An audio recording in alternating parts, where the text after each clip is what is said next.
Fred, you have addressed and lifted up a question I know a lot of us pastors and youth ministers are raising, which is whatever the generativity, whatever the excitement and enthusiasm, whatever the vitality of our youth ministries, we're tracking our kids off to college and watching them fall away from the church, and we're not necessarily seeing them come back with that great hope that they'll bring their children back to church school. So it has raised a question throughout those who care deeply about youth ministry about whether our current models of youth ministry are adequate for engaging young people in churches and congregations in ways that will be a lifelong habit. What's your perception on this question? Well, I would say, first of all, in defense of youth ministry as it has traditionally been constructed, in the sense of the congregation has a youth group and has ministries targeted to and for and with youth, that what goes on in those communities, I would want to say, is authentic. I mean, the young people experience transformation in Christ. They have time and energy for missions that enact the reign of Christ. And so what they encounter there, even despite all the criticism about youth ministry being commodified as or turned into entertainment, I don't buy all that. I think there are legitimate, authentic encounters with the triune God, that ministry is done in God's name, and that good things result from it. At the same time, we have to acknowledge that there seems to be a trend away from the church in young adulthood, and unlike past generations, it's beginning to appear that young adults are not returning to congregations in the ways that they did in prior generations once they were married and had children. So we who work in youth ministry have to ask ourselves, is the youth group model the principal or primary or even the best way to proceed?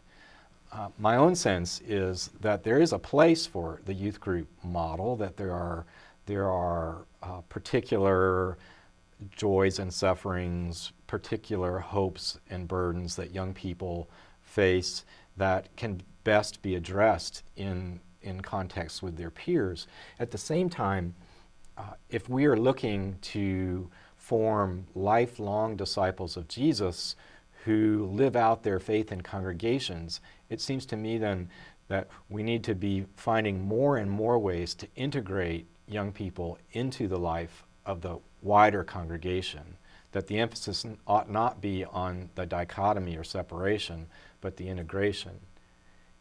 For me, it's a natch that the place you do that most primarily is in the assembly's worship, that young people are integrated fully into the worship in terms of its leadership, that young people can be lectors, Eucharistic assistants, ushers, members of the choir, whatever their gifts are, that they should be fully incorporated into that.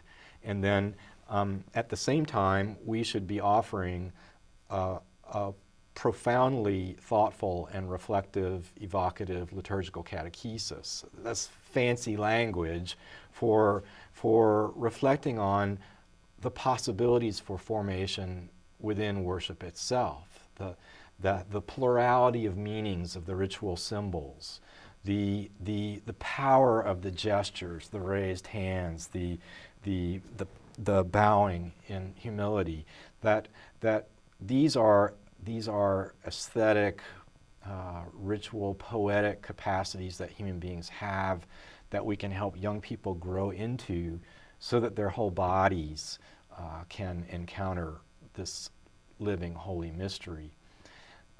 So worship is the primary zone of the church's life. Young people absolutely need to be part of that. And if I could just step back for a second, by separating youth out from worship because we schedule Sunday school at that time, or we have a special youth worship, what we're doing is we're making them aliens. We're making them strangers in a foreign land when they come into the Assembly's Sunday morning gathering.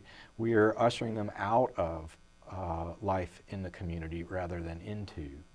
So something that seems as innocent as the scheduling convenience on Sunday morning can become a real significant issue in faith formation or not.